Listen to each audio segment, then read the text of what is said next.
O Paulo Leite está aqui no estúdio, gente, porque chegou aqui a nossa entrevistada da hora, que é a Fernanda Pereira Altoé, que é vereadora aqui por Belo Horizonte, pelo Partido Novo. Muito boa tarde, vereadora.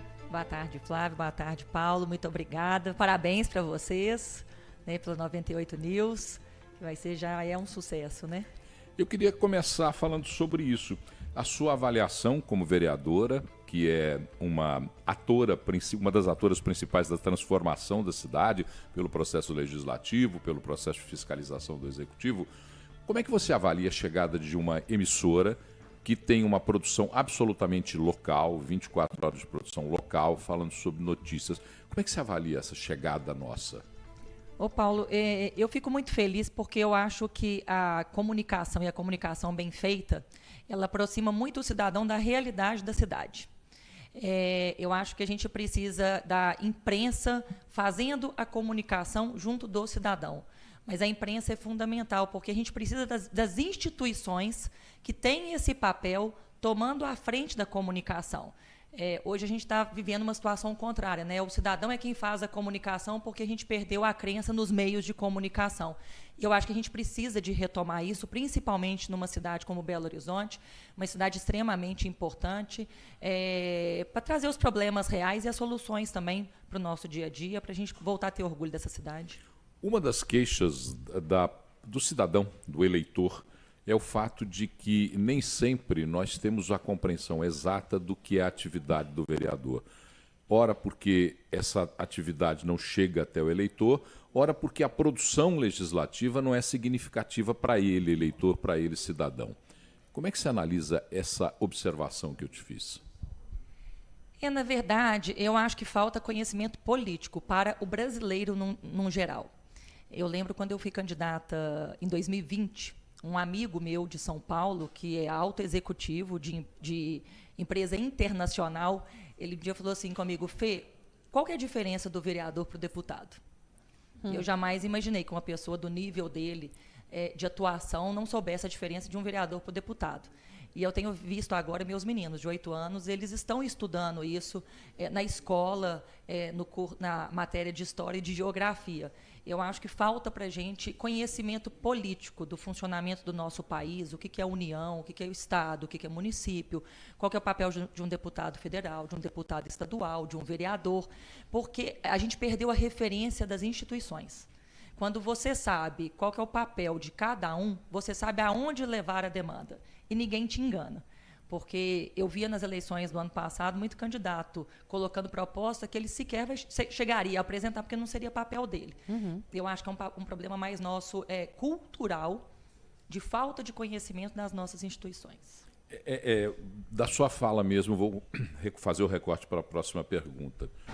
Observando a produção dessa legislatura na Câmara de Vereadores, eu vejo um viés de debate com temas que não são temas que transformam a vida do cidadão.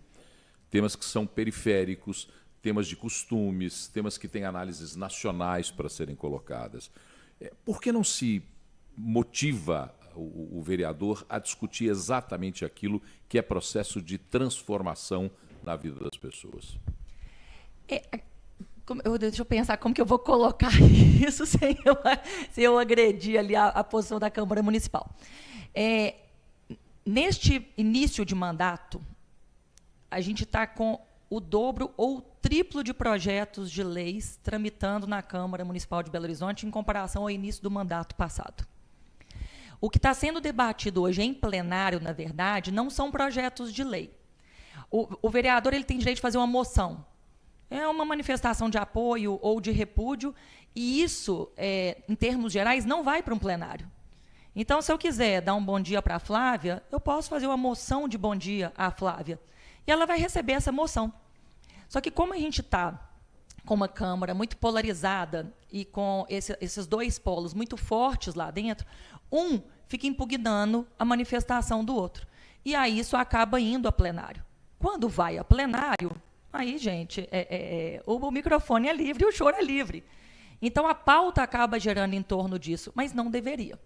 Porque, de uma certa forma, também, quem reclama que as discussões estão muito ideológicas dentro do plenário são as mesmas pessoas que estão impugnando esse Bom Dia, Flávia, que é uma moção que deveria ir direto do meu gabinete, passando pela presidência e chegando até ela. O que me preocupa muito mais, em termos de produção legislativa, é o excesso de leis. E vereador achando que tudo hoje é gratuito. Então, assim, se vocês fizerem uma análise do nosso processo legislativo, deste início de mandato, o número de leis, né, querendo garantir tudo de graça para o cidadão, o número de leis querendo trazer um mundo maravilhoso para todos os cidadãos, sabendo que isso não se faz através de lei, isso me preocupa muito mais. Agora, o que lota o nosso plenário, a nossa galeria, não é a discussão da reforma administrativa, que está gerando um gasto anual de 49 milhões de reais. E que a gente vê notícia todos os dias na mídia de quem está ocupando tal qual cargo. O que lota o nosso plenário é decidir quem vai usar qual banheiro. O que lota o nosso plenário é saber quem pode ir em qual evento. Então, é uma resposta da população também que isso para ela não é periférico. Que isso para ela está sendo muito mais importante do que os problemas reais do dia a dia. Porque a gente está mascarando, né, o nosso dia a dia nessas discussões e deixando de entrar na pauta que é importante para todo mundo. Num olhar para a cidade, rápido olhar para a cidade, nós vemos uma sequência de obras inacabadas, uma cidade que não tem limpeza urbana adequada e uma cidade com grave problema de mobilidade que se agrava a cada dia e que as soluções não aparecem. Qual é o papel da Câmara dos Vereadores na discussão de temas tão importantes como esse, que esses sim, ligados diretamente à vida do cidadão? Ô Paulo, Belo Horizonte está igual a Caverna do Dragão. Você sabe a hora que entra, mas você não sabe nunca a hora que você vai sair. Nem como. Nem como. E nem se vai sair. Em 2022, eu fiz uma indicação para a Prefeitura de Belo Horizonte para semáforos inteligentes. Porque eu estudei o nosso contrato novo de iluminação pública, eu vi que nós já temos pontos em alguns postes para instalação de câmeras inteligentes na cidade. Na época, eu fiz uma postagem com base no que São Paulo está fazendo lá. Até hoje, nada. Contrato de ônibus. Eu fiquei, durante o ano de 2022, junto com mais 5 vereadores, participando de um GT, um grupo de trabalho, junto com a prefeitura, junto com empresários de ônibus, vereadores. Nós ficamos discutindo, escutamos especialistas do Brasil inteiro. Não aconteceu nada. A questão não é discutir, não é levar o problema, é fazer. Então, fui até criticada por uma fala, antes feito que perfeito. Quando é uma cidade que não acontece nada, o pouco que se faz já significa muito para a gente. Belo Horizonte é inoperante. As ideias, as possibilidades estão todas postas. Não se faz porque não quer. O dinheiro está sendo mal empregado. Então, assim, é vontade política de fazer. Ponto. Porque a Câmara Municipal tem contribuído para esse debate. Não adianta também querer botar a gente para fazer lei, que é para inglês ver, porque nós não somos gestores, nós somos vereadores, e a gente tem um limite de atuação. Agora, se a gente continuar do jeito que está, vocês viram a questão da obra do Belvedere. A próxima discussão agora, linha férrea. Não se faz nada nessa cidade. O Brasil, meu marido esteve no Texas. Ele entrou num Uber que não tinha motorista. Era um carro autônomo. Nós estamos discutindo em Belo Horizonte volta de cobrador de ônibus. E aí? Né? O que nós vamos fazer com essa cidade? A gente vai entender que a gente precisa desenvolver, precisa fazer obra, precisa alargar a rua. Não adianta. A gente tem que começar a pensar no cidadão, porque a política pública é feita para ele. Obviamente que com responsabilidade, respeito à legislação ambiental, a tudo. Mas a gente não pode esquecer o cidadão, não. E o cidadão de Belo Horizonte está no último lugar na fila do pão. Para a gente finalizar a nossa conversa, agora, nesse momento, quais são as suas principais áreas de atuação, aquilo que está tomando a maior parte da sua atenção para propostas, fiscalização e transformação da vida das pessoas? Desde o início, eu parti de um pressuposto que vem até da minha formação jurídica, né? Fui promotora de justiça no estado de São Paulo. O dinheiro que é bem empregado, você resolve todos os problemas da cidade. Quando você tem uma fiscalização eficiente, quando você tem um poder público que emprega o dinheiro onde precisa e da melhor forma, você atende todos os setores necessários para você ter uma vida digna dentro de uma cidade. Continuo muito nessa pauta de transparência no transporte público coletivo. Né? Continuo querendo ter acesso aos números do sistema, continuo querendo saber o que fizeram com os 220 milhões de reais na época da pandemia, que simplesmente sumiu. Continuo querendo saber por que a gente passou, ano passado, quase 800 milhões de reais para um transporte público coletivo que não mudou. Continuo querendo saber como que Belo Horizonte entrega mais de 1.000 ônibus com dinheiro de subsídio e acha isso normal. Porque quem presta o serviço tem a obrigação contratual de comprar o ônibus novo. Mas eu não estou contra empresário de ônibus, não. Eu acho que o empresário, o cidadão e o poder público estão um com a faca no pescoço do outro e está sendo ruim para todo mundo. No dia que a gente entender que transparência vai gerar qualidade para todo mundo, vai ser já um bom começo. Tenho atuado também muito nessa questão de zeladoria da cidade, né? A cidade suja, a cidade abandonada. Eu tenho emenda parlamentar para a reforma de 5 praças de 2022 que até hoje não foram executadas.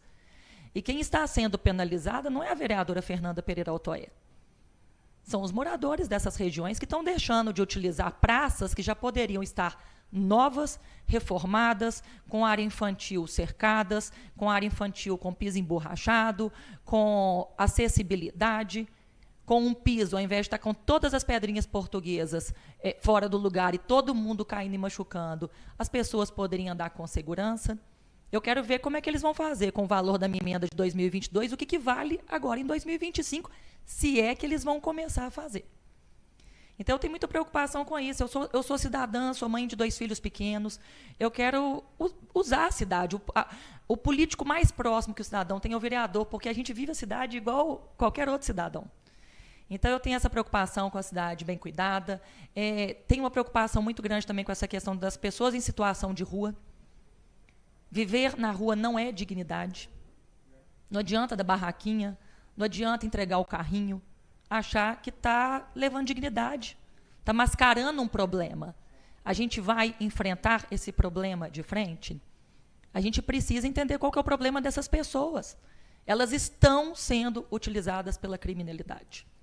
Você tem pessoas que precisam reencontrar a família, você tem pessoas que precisam ter um tratamento de dependência química, tem pessoas que precisam de um tratamento mental. E aí, nós vamos continuar ignorando isso? Como nós vamos fazer? E questão também do investimento do nosso dinheiro na cultura.